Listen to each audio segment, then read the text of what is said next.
Lo siento, ahí está grabando. Está ya. Entonces, lo que hablamos es que un elemento que es esencial y fundacional. A ver, a veces.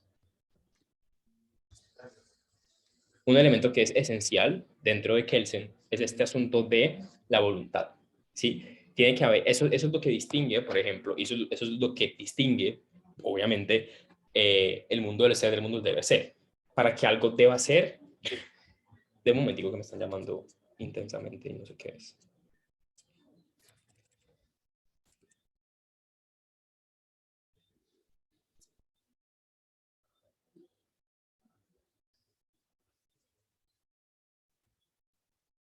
¿Aló?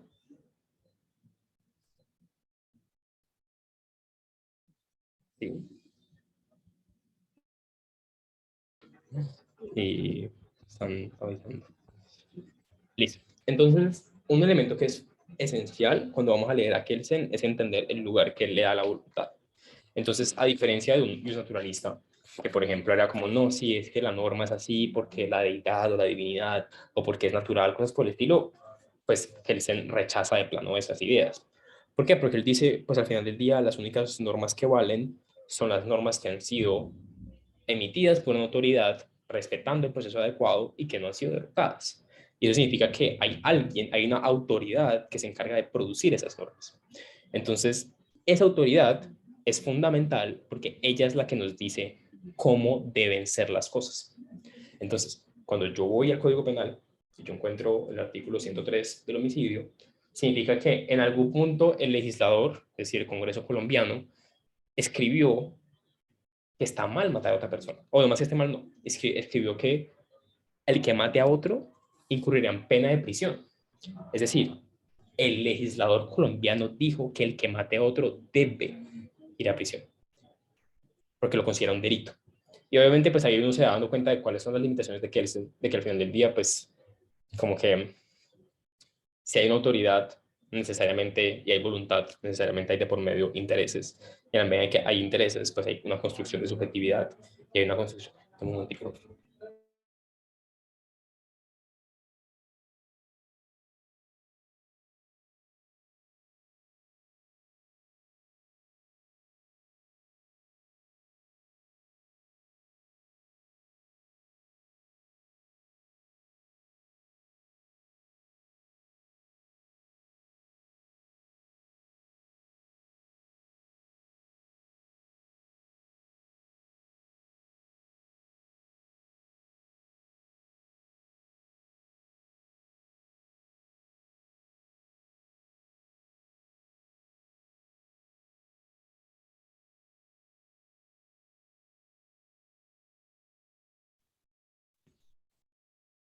Entonces, necesariamente hay alguien que está detrás que nos dice cómo deberían ser las cosas.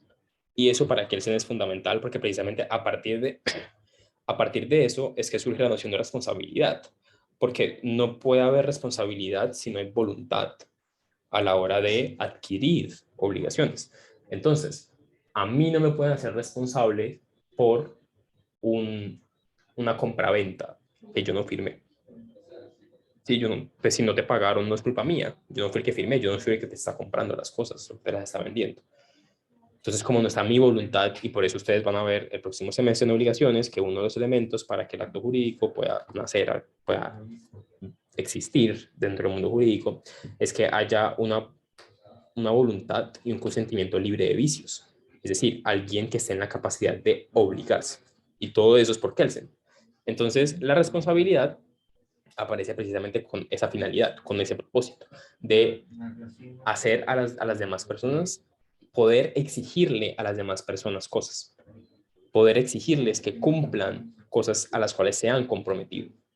Entonces, uno puede ver la norma en el sentido como de la norma creada por el legislador, pero digamos, los contratos con pagaré, por decir algo, también opera así. Si yo digo, yo me comprometo a pagar 300.000 pesos en favor de Andrea, so pena de pagar intereses moratorios, Yo ahí también estoy construyendo una norma en el sentido que Kelsen considera perfecto. Porque entonces digo, yo debo, sí, debe ser, yo debo pagar 300.000 pesos en favor de Andrea. Y si yo no lo hago, me toca pagar adicionalmente intereses moratorios. Entonces, en esa medida, yo estoy adquiriendo una obligación jurídica porque es mi voluntad. Yo mismo me estoy dando una norma. Yo mismo estoy creando una norma que me aplica a mí mismo y que me es exigible. Entonces, en ese sentido, opera la responsabilidad y surge el concepto de obligación jurídica. Dentro del texto, ustedes se van a dar cuenta que Kelsen dice cosas como, por ejemplo, hay perspectivas que piensan que la obligación no existe. Pero el problema es que esas perspectivas que piensan que la obligación no existe están partiendo desde posturas naturalistas. Entonces Kelsen dice, pues ahí eso es imposible, porque es imposible demostrar la existencia de la obligación. Pero sí que nos dice Kelsen, nos dice, sí existen obligaciones jurídicas, que es cuando yo comprometo mi libertad de accionar en pro de alguien, en pro de algo. En ese caso existe obligación, en ese caso existe responsabilidad. Ya que en el sentido metafísico y filosófico exista o no exista, pues Kelsen dice, pues no me importa. Y precisamente esa es la empresa o eso es lo que se propone hacer Kelsen dentro de la teoría pura del derecho. Es cuestionarse un poco sobre, bueno, pero yo cómo puedo realmente decir algo sobre el derecho y que eso que estoy diciendo sea verdadero. Sí, porque si yo digo, no, es que según este sí existe la obligación y según este no existe la obligación, pues yo ahí no estoy haciendo nada.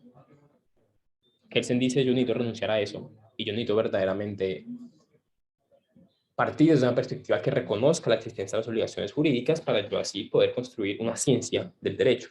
Yo necesito poder estudiar algo evidenciable, algo que afecte el mundo.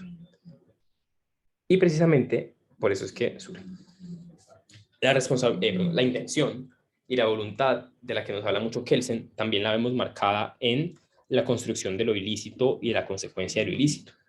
Es decir, ¿qué nos dice Kelsen? Kelsen, ahí lo van a ver en la lectura. Lo ilícito, un acto no es inherentemente ilícito, desde la perspectiva de Kelsen.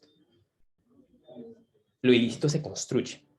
¿Sí? Tiene que llegar alguien, lo que les decía antes, tiene que llegar al Congreso a decirnos, sí, es que el hecho de matar a alguien es ilícito. Y si pasa eso, se le aplica tal consecuencia. Tiene que haber alguien que entre a decir eso. Y lo que dice Kelsen es que no existen hechos, no existen actos que sean inherentemente ilícitos, sino que nosotros los construimos como tales. Y en esa medida de que los construimos como tales, pues entonces significa que hay una voluntad. Y esa voluntad no existe, que es lo que habla, pues precisamente Kelsen dice, la voluntad que vemos dentro de la creación de normas del Congreso y cosas por el estilo, es una voluntad evidenciable. Sí, porque un naturalista te podría decir, no, es que sí existe una voluntad, la voluntad divina de determinar que el homicidio es algo inherentemente ilícito. Pero Kelsen te va a decir, bueno, pero ¿dónde es esa voluntad? ¿Quién la ejerce? ¿Quién creó esa norma? Y al final del día nos vamos a encontrar con que en realidad no podemos mostrar quién lo hizo. Y por tanto, Kelsen dice, si yo quiero construir una ciencia verdadera, yo no puedo partir de esos supuestos metafísicos porque son indemostrables. Son indemostrables. No puedo mostrarlos. ¿Preguntas? No, Juan. Listo. Entonces, precisamente lo que hace la voluntad es este ejercicio entre el acto ilícito y la consecuencia del acto ilícito. ¿Yo qué estoy haciendo aquí? Yo estoy imputando. Estoy diciendo, si se da A, entonces aplico B. Eso es lo que está detrás y ese es el sentido en el que necesito que entiendan la imputación. La imputación es un acto mediante el cual se adscribe una consecuencia a la realización de otro acto que consideramos ilícito. Y precisamente porque lo consideramos, porque se considera ilícito, es que se impone una sanción. Y ahí, pues, que él se profundiza sobre el concepto de sanción y nos dice que, pues, básicamente existen dos sanciones. La pena, que es como prisión para que y la ejecución de bienes, que se da en civil. Entonces, en la concepción y en la construcción de sanción en Kelsen siempre hay como una idea de daño. Porque para Kelsen, cuando yo imputo una consecuencia a un acto ilícito, es porque yo considero que ese acto ilícito ha hecho un daño. Y en la medida en que ha hecho un daño, yo necesito solventar ese daño, causándole otro daño a la persona. Entonces, o la mando a la prisión, o le ejecuto los bienes y se los quito para pagar. Entonces, esas son las diferencias. Son posturas, o sea, si ustedes se dan cuenta, al final del día, dentro de Kelsen hay una concepción legalista de la justicia. Y eso significa que la justicia es determinada por la ley. O sea, lo que se considera justo es construido por la ley. Eso parte, de hecho, desde... Eso es lo que Hobbes, por ejemplo. Hobbes dice eso. Pero entonces, ese acto de imputación es como se llama esto. Crear el deber. ¿Sí? La imputación es crear un deber. Es adscribir un deber. Es decir, esto tiene que ser respetado y esto tiene que suceder. Pero eso no sucede. Tiene que suceder. Y se brindan las herramientas para que efectivamente suceda. Pero siempre es necesario que alguien esté ahí para ayudar y para solventar. ¿Preguntas?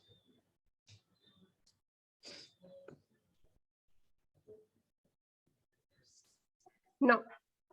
Listo. Y el otro concepto importante, que es la norma categórica. Hola Claudia, ¿cómo estás? Hola Juan, ¿cómo vas? Me cogió un aguacero en la calle y hasta ahora No te puedo llegar. preocupes. No te preocupes, pero hoy está cortica porque pues como apenas van a empezar a leer, les di unas pautas de lectura para la lectura, como para que no lleguen tan precisos. Igual Pero ya mira que estuve investigando y o sea, no sabía que Kelsen era judío y por eso estuvo errante por toda Europa hasta que llegó a Estados Unidos. Y por eso ese interés de él por las normas y por que prevalezcan los derechos constitucionales, ¿no? Después de toda la injusticia del Holocausto. Sí, precisamente Kelsen, ahí lo que hay, y se lo mencionaba aquí antes, es que el enfoque que tiene Kelsen siempre es a partir desde lo racional y desde la construcción de la norma. Y eso se hace desde la idea de voluntad. Sí, como que las normas, no sé, las normas pertenecen al mundo del deber ser porque estipulan cómo deben darse las cosas, no cómo son, sino cómo deben darse. Entonces, Kelsen parte de lo racional y la razón para construir seguridad frente a cómo hacemos para crear seguridad jurídica. ¿Sí? Detrás de el interés por una teoría pura del derecho no está meramente construir ciencia, sino que en ese momento, en esa época, construir ciencia era un acto de construir seguridad. Y el afán que tiene Kelsen por elevar a categoría científica lo que puede hacer un jurista es esto, es decirnos cómo es posible construir seguridad. Entonces, ese aporte de Claudia está muy bueno. Lo último que les explicaba, ya como para ir cerrando, es el tema de la norma categórica. Y entonces, lo que nos dice Kelsen es que no es posible y que hay que revisar. Una norma categórica es aquella que aplica en todo momento y en todo lugar. Entonces, para Kelsen hay un aspecto esencial dentro de las normas y es que tienen, precisamente como veíamos, una ocasión espacio-temporal. ¿Sí? Las únicas normas categóricas propiamente son las morales, las religiosas, o sea, todas las que no le interesan. Construir una norma categórica no es posible, porque necesariamente todo lo que construya desde una perspectiva jurídica, o sea, recuerden que una norma categórica es una norma que aplica, que es aplicable en todo tiempo y en todo lugar. Entonces, esas son las morales, las religiosas, las que, o sea, decir, no matar. Esa es una norma categórica para Kelsen. Para Kelsen esas normas no son del todo útiles, porque, por ejemplo, no adscriben sanciones. Y recuerden que para Kelsen la norma perfecta o la norma de primera categoría es aquella que impone una sanción. Si la norma no impone sanción, para Kelsen es una norma de segunda categoría. Es una norma que no es autónoma, porque necesitamos remitirnos a otras normas para saber qué sanción se aplica si esa norma se incumple.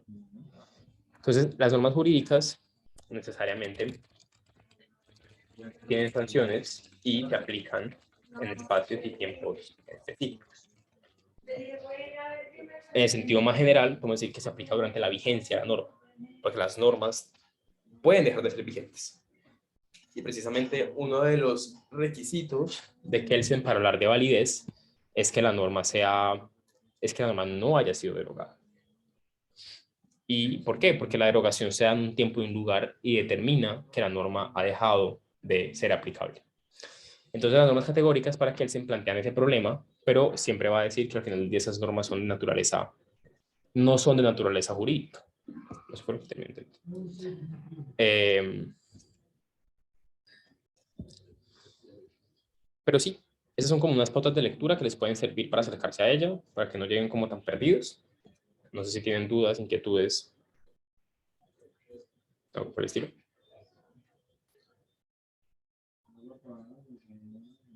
¿Todo claro?